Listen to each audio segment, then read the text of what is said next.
Good morning, everyone. This is Father Nate, missionary priest in Italy, and thanks for joining us today, February 14th, on No Greater Delight, our podcast on Marian Feast and Marian Meditations. Well, as always, it's an exciting day in the Marian world, so let's start off with our first trip to Unserer, Lieben, Frau, Alten, Kapelle in Regensburg, Bavaria, Germany. At least that's how I say it. So, on February 14th, 1014, so many moons ago, Pope Benedict VIII crowned the Holy Roman Emperor Henry II and gave him an icon said to have been painted by St. Luke. On June 21st of that year, so 1014, Henry donated the image to the collegiate church, the Stettenkirche of Regensburg in his native Bavaria. In 1147, Pope Clement II declared Henry II a saint, the only German king so honored, I am told. Destroyed by fire, unfortunately, the image was replaced in 1330 with the present image, which is venerated to this day in the Old Chapel of the Imperial Church, right?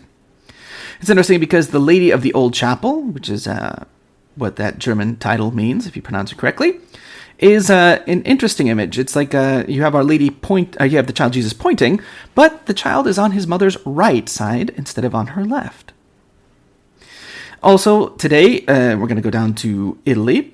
They celebrate the feast of Our Lady of Sorrows in Cimina, in Reggio Calabria, in Calabria, Italy, because there, the sanctuary was opened in 1836.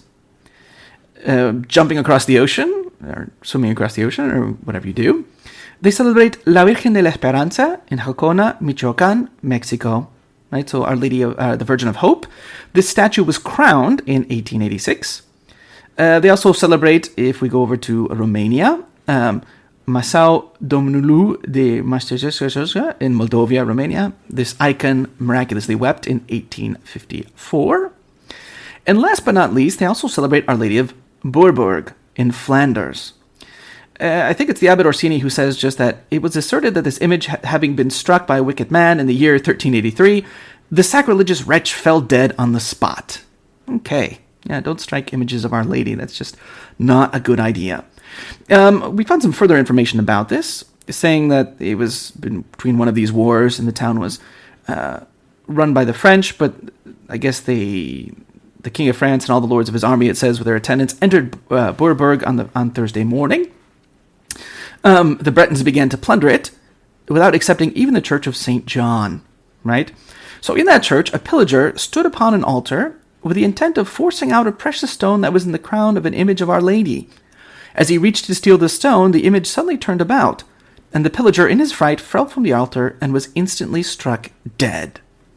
This is a certain truth, for many persons were witnesses of it. Shortly afterwards, another pillager came with a similar intent of robbing the image, but all the bells began a peal without anyone touching them, for no one could have rung them, the bell ropes being drawn up and fastened.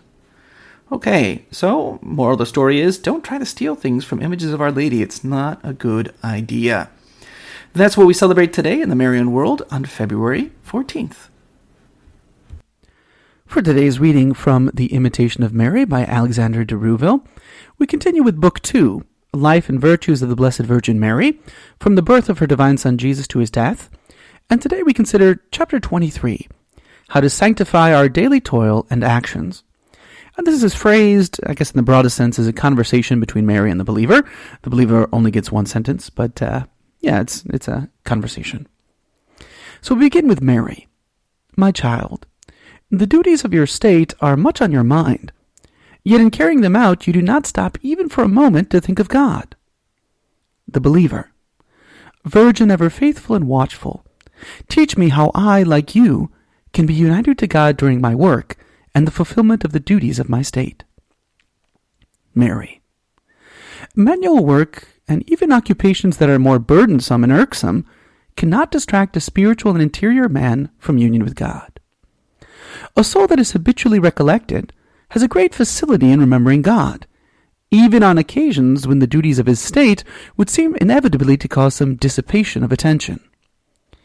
The purity of intention with which he sanctifies every action, and the continuous offering of it to God, enable him to avoid the kinds of dissipation into which less attentive souls slip. The spirit of faith and religion ennobles, sweetens, and consecrates everything. Anything done in such a spirit is an action that pleases God and is judged by him to be worthy of his rewards. Such a man does for God what so many others do simply for the world's sake or for some temporal advantage. Occupy yourself with what your state requires, but do it for Christian motives. Then you will have worked for both time and eternity.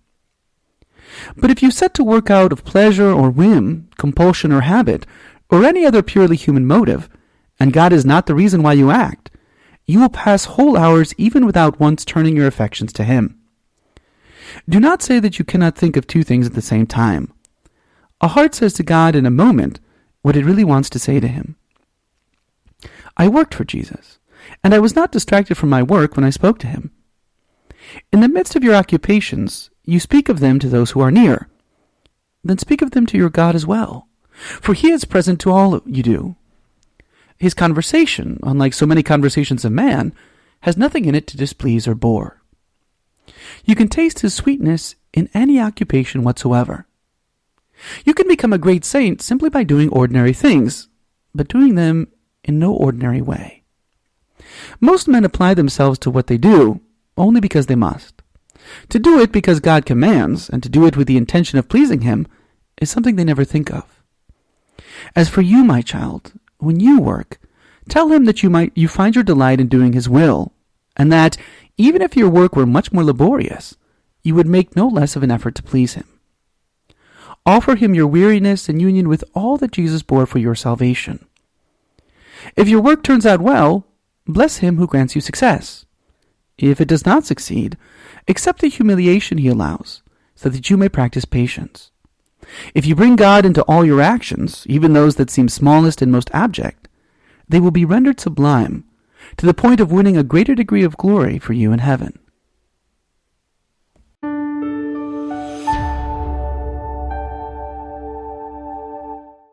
Thank you for listening, and we hope you enjoyed our Marian podcast. As St. John Paul II teaches us, from Mary we learn to love Christ, her Son, the Son of God. Through her intercession, may we grow ever closer to him. We encourage you to share this with a loved one or friend and help spread our devotion to Mary. Thank you, and God bless.